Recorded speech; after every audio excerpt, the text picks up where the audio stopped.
Law student हो ना, LLB BLLB में एडमिशन ले लिया है। अब क्वेश्चन आ रहा है माइंड में, यार एग्ज़ाम मुझे देना है, उसको हिंदी लैंग्वेज में दूँ या इंग्लिश लैंग्वेज में दूँ।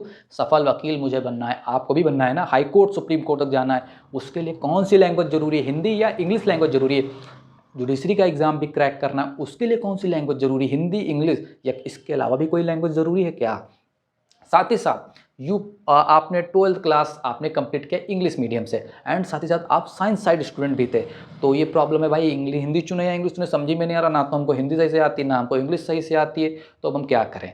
तो माय डियर फ्रेंड्स, आपको परेशान होने की ज़रूरत नहीं, आप सभी के इन सभी क्वेश्चन का जवाब आपको इस वीडियो में मिल जाएगा। मैं रमन स्वागत करता हूँ आप सभी का अपने इस यूट्यूब चैनल लीगल ग्रोसरी पे।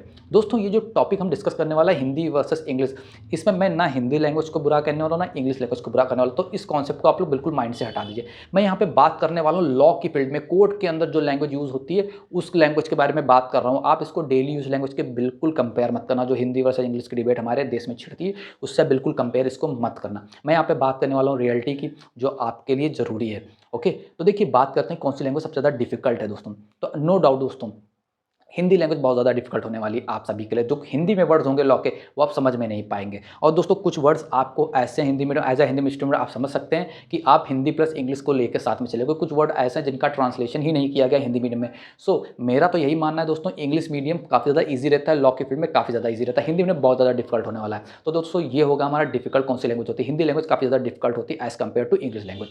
अब बात करते हैं भाई, कौन सी लैंग्वेज हमें चुननी चाहिए। तो चुननी कौन सी लैंग्वेज चाहिए, चूज़ कौन सी लैंग्वेज करनी चाहिए, ये आप डिसाइड करेंगे स्कोप जान के। तो इसलिए मैंने स्कोप का पॉइंट इसके बाद में रखा है। ओके, स्कोप एक बात की चीज़ है, पहले आपको कौन सी चूज़ करनी है उसके ऊपर बात कर लेते हैं। देखिए, एक मैं कुछ स्टूडेंट को पहले क्लियर कर देता हूँ। एक जो इंग्लिश मीडियम का स्टूडेंट है, जो इंग्लिश में पढ़ रहा है, उसको तो भाई इंग्लिश चूज़ ही करनी, उसको तो बिल्कुल ही कोई कन्फ्यूजन नहीं। दूसरा जो हिंदी मीडियम का स्टूडेंट है, वो सोच रहा है कि इंग्लिश मीडियम ले लें या हिंदी मीडियम ले लें। अगर वो इस बीच में है डाउट में, तो वीडियो इस पॉइंट को आप लोग ज़रूर देखें। एंड अगर आपने सोच ही लिया मुझे हिंदी मीडियम में ही करना, हिंदी में ही कंप्लीट करने लगे, तो भाई आप हिंदी में करें। ओके, अब बात आती है वो स्टूडेंट जो 12th क्लास में भाई इंग्लिश मीडियम पढ़े हैं या हिंदी मीडियम तक पढ़े हैं, वो कन्फ्यूज है हिंदी करें इंग्लिश करें।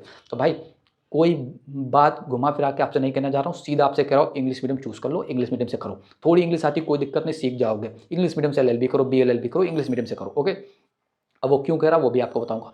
कोई कन्फ्यूजन नहीं होने वाली, मैं साफ साफ बार बार कह रहा हूँ, कोई वीडियो देखने की ज़रूरत नहीं है आपको। इंग्लिश मीडियम से एलएलबी बीएलएलबी कर लीजिए। अब वो क्यों? क्योंकि हम बात करें तो थोड़ा सा स्कोप की।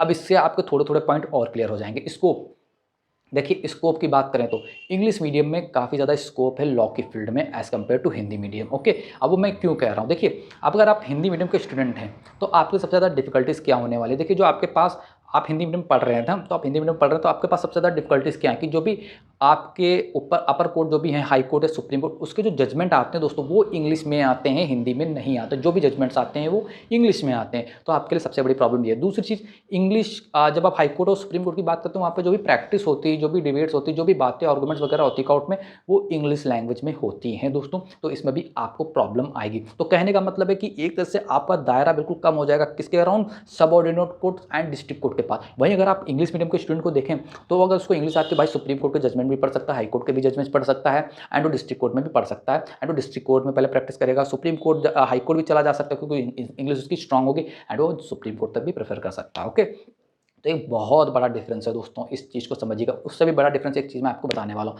हालांकि अब इस डिफरेंस को कह सकते हैं थोड़ा सा कम हो गया है, क्योंकि स्टार्टिंग में क्या था दोस्तों, जब हम एलएलबी बीएलएलबी की बात करते थे, जुडिशरी एग्जाम की बात करते थे, तो हिंदी में बुक्स अवेलेबल नहीं होती थी ज़्यादा लॉ की।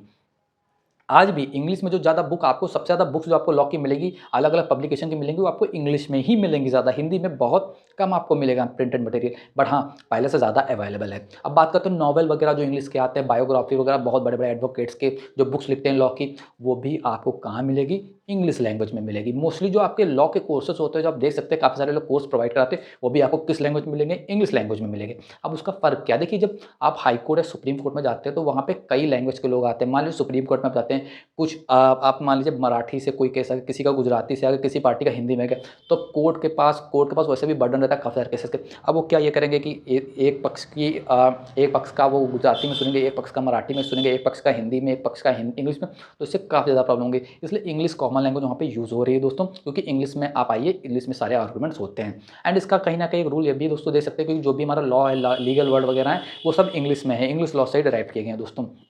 काफ़ी सारा लॉ हमारा अंग्रेज़ों ने बनाया है, ब्रिटिश ने बनाया है। तो दोस्तों ऐसे आप समझ सकते हैं जो भी लीगल लैंग्वेज है दोस्तों हमारी इंग्लिश में ही मोस्टली आपको मिलेगी।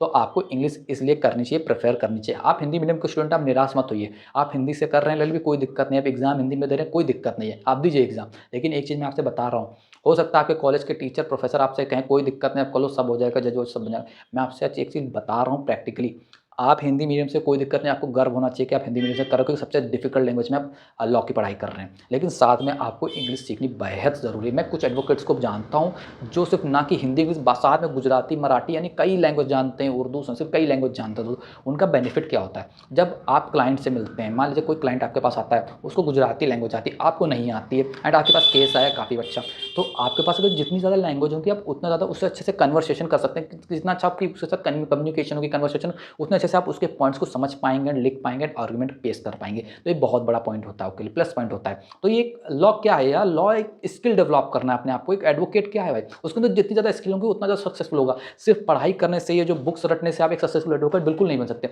ड्राफ्टिंग होनी चाहिए, प्लीडिंग आनी चाहिए, कन्वेंशन होनी चाहिए, legal writing, legal language and बहुत सारी चीज़ें, कम्युनिकेशन स्किल होनी चाहिए आपके अंदर, बहुत सारी लैंग्वेज, बहुत सारी स्किल्स होनी चाहिए। तो उन्हीं स्किल्स में एक लैंग्वेज की स्किल है, सिर्फ आपको स्किल्स के तौर पर सीखना है। ओके, मैं अपना पर्सनल एक्सपीरियंस बता रहा हूँ। मैंने 8th तक हिंदी में पढ़ाई, मीडियम से पढ़ाई, 12th तक मैंने इंग्लिश मीडियम पढ़ाई की। अब मैं बीएलएलबी में एडमिशन मैंने लिया। मैंने शुरुआत में देखा भाई कि क्यों ना यार हिंदी मीडियम में ही पढ़ लिया जाए। तो मैंने जब हिंदी मीडियम पढ़ा 1-2 महीना, तो काफ़ी ज़्यादा मैं परेशान था भाई, मैं क्या पढ़ रहा हूँ, मैं किसी लैंग्वेज को बुराई नहीं कर रहा हूँ, मेरे समझ में नहीं आ रहा था, इतने डिफ़िकल्ट लैंग्वेज थी।